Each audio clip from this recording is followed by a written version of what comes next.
USC losing the heartbreaker yesterday against Michigan. Final score in the Big House, USC 24, Michigan 27. USC, if you're a USC fan waking up this morning, you probably feel a little bit like, gosh dang, man, let them off the hook. And I don't think you're wrong for feeling that way. The question I'm asking today is, who is USC?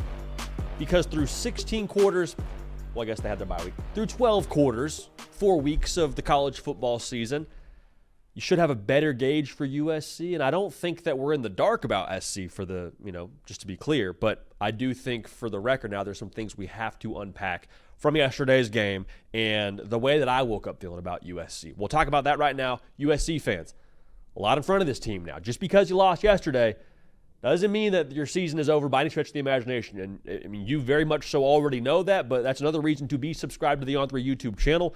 We're going to talk a lot about your Trojans.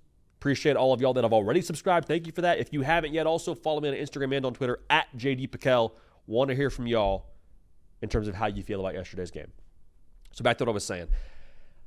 I went to bed and woke up feeling two ways about USC and this game against Michigan. The first feeling I had is, okay, this is, I truly believe, an evolved USC football team. And the box score with the final, rushing tally for Michigan being 290 yards doesn't necessarily indicate that.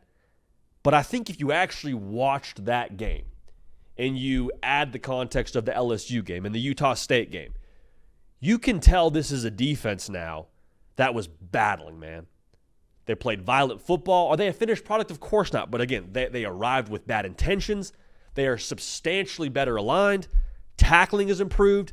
You can tell with Dan Lynn calling the defense now and this defensive staff, there is a new level of confidence that they didn't have a year ago. And that was something we said in the offseason. A new voice in the room, that can be the entire difference for the personnel. Because the personnel kind of got a bad rap, I believe, for the better part of the last couple of years, fair or unfair. Having a new voice and having a new scheme, having a new philosophy has clearly benefited USC. There's no way around that.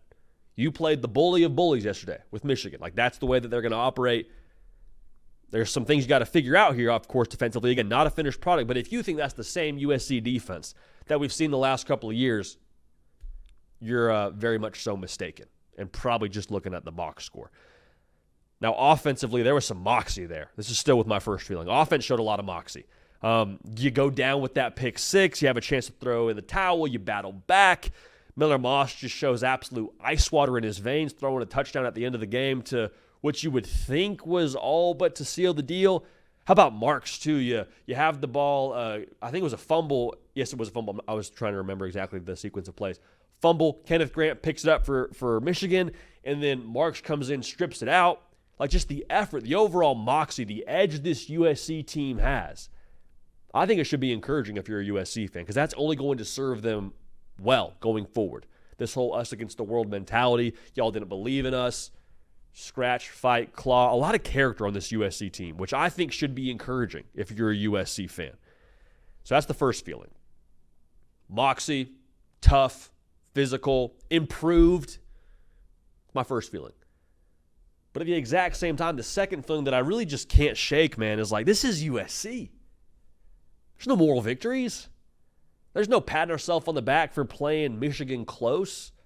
USC was favored in this game. USC held Michigan to 32 yards passing. I say held to 32 yards passing. It wasn't like Michigan really was airing it all over the yard, but like, this isn't a situation where you say, oh, good for us. We're happy with progress. No, like, that brand, that helmet, that logo, that standard in Los Angeles is set to a certain level. And that's why you go to USC, to play in big-time games, to be the story on Sunday morning. And so to have a Michigan team, again, I believe, dead to rights, and then to let them off the hook with that final drive being, again, pretty much what you expected it to be, all running the football for Michigan. Like, that leaves a very bitter taste in your mouth this morning.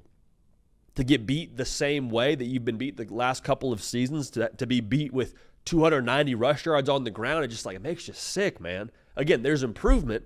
There's a lot to be encouraged by, but at the end of the day, like, I promise you, nobody in that locker room in LA is like, hey, okay, that's a moral victory. They don't count moral victories.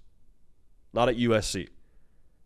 And the thing that I think frustrates you as much as anything, if you're a USC fan, and maybe as well as on that staff, is like the the optics, right? Like a lot of this talent acquisition and recruiting, especially on the defensive side, is pitching the progress on defense, which I think you still can pitch. But the tough part is the proof in the pudding of 290 rush yards allowed and getting, I mean, to call a spade here, bullied up front at the end of the day in the key moments from Michigan. Like, that's tough because you could have, if you were to find a way to get that stop at the end of the game and have that, goal line stand and say, you know what, no, this is the new USC in the Big Ten. I think you can still have a lot of runway to pitch that, but to miss on that against a very visible opponent in Michigan in a visible spot, like, it's going to hurt. It's going to sting for a while. Let it sting. Let it hurt. So I think two things are true now. USC, they're better than they were last year. They're more physical. They're tougher. They're also not a finished product. They're still building to where they want to be. They're still, I think, yet to arrive at the spot that they believe they need to be at to win a national championship. It's also the first start for Miller Moss on the road. It's also the third game you've had with this new defensive staff. Going back to the idea, they're still building. This season and what they've done to this point in the season is very much so, I believe, a little bit green. And that's good news for USC fans, man, because the reality is if they keep trending upward with those new pieces I mentioned and the new things they have working for them, it can be a college football playoff team. All they got to do is go 2-1 in this stretch. Penn State, Nebraska, Notre Dame. Those are the big three. Now, handle business against everyone else. There's no way around that. Like, don't slip up where you're not supposed to slip up. But those are the opponents now where if USC goes 2-1 in that stretch, they will be 10-2. And I think a 10-2 Big Ten team with USC's resume, with what it would be good enough for the college football playoff. So I know it hurts, and it hurts because of the way it happened. It hurts because you really felt like you should have won that game in a lot of sense. Hurts because you battled back. Hurts because you're improved and you don't get to have the win to talk about it. But make no mistake now, USC has everything they want in front of them, should they choose to respond the right way. And from what I can tell about this USC team, you just kind of get a feel from watching them play with the moxie and the edge that we already spoke to. I think they will respond the right way. I think this will actually propel them. Should they approach it the right way, then I think they will. USC now, they're going to be right in that mix, I believe, for the college football playoff. So I can't wait to see how they respond. Follow me, Instagram, Twitter, @JodyPakel. Let me know what you thought of the game yesterday from USC. Subscribe to the channel, College Football Sickos. This is your spot, man. We love y'all. We appreciate y'all. We're going to keep this party rolling. We will see y'all next time.